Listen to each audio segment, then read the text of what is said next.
You're listening to Podcasting for Experts, with honest conversations about using podcasting as a tool to grow your reach, increase your audience, make a positive impact on the world, and most importantly, to get paid for your efforts. I'm your host, Jess, and we are Pristine Podcasts. Let's talk podcasting.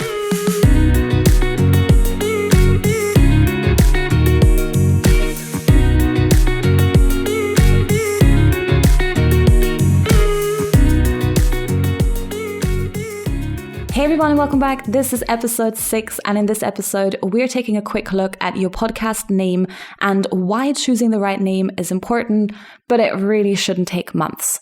And because this process takes very little instruction and a lot more creative brainstorming, this episode is going to be real short. Actually, all of the next few episodes are going to be a bit shorter because they're just topics that we need to talk about, but they don't really warrant harping on about for 10-15 minutes. So, when it comes to picking a name for your podcast, you have multiple options, all of which have advantages and disadvantages, and you simply need to decide what is right for you in your situation. The first option that you have is to use your own name.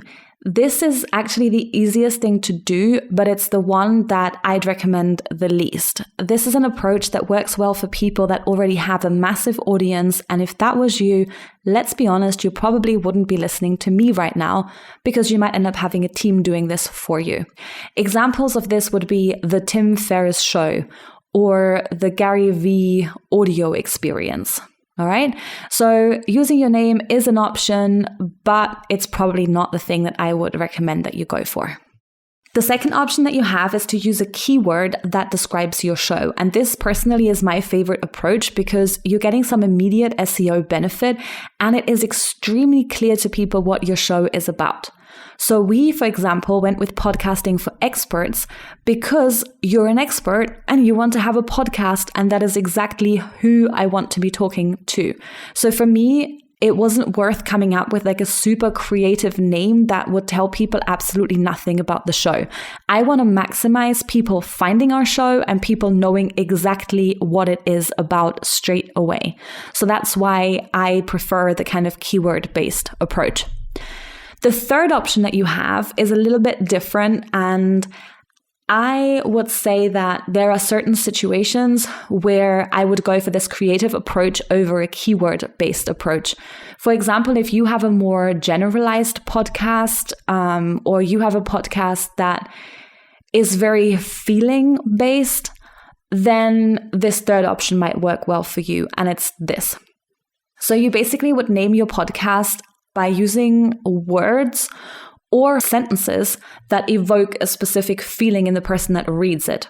So an example for this would be calling my podcast A Breath of Fresh Air.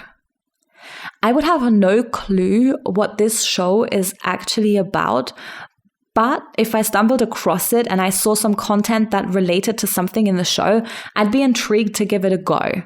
But that is kind of also the issue with this. I probably wouldn't find it in iTunes because I would not search for breath or for fresh air.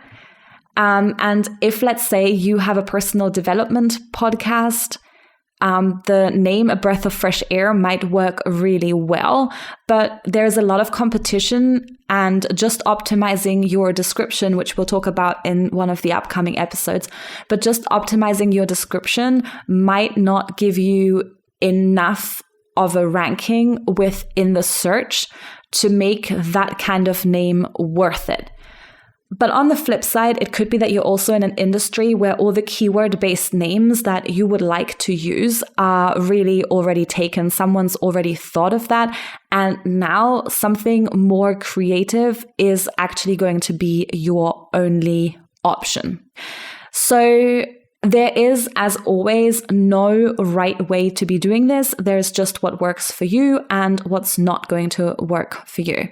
So the only thing that is going to help you to actually choose a name is to go sit down with pen, paper, and your favorite hot drink, and maybe a friend or two, and to start brainstorming some potential name ideas. So what are you waiting for? All right, that's it for this episode. If you enjoyed the show, again, our entire team would appreciate if you leave us a review. And if you'd like to be a guest on the podcast, or if you'd like to talk about collaborations, then please just drop us an email, which you'll find our email address in the show notes. And as always, I hope you have an amazing day, and we will see you for the next one. And that's it for this episode. Thank you so much for listening. We appreciate you. If you're ready to finally pull the trigger and get started with your podcast, then don't forget to check out the podcast launch toolkit at pristinepodcast.com/toolkit. The link is also in the show notes.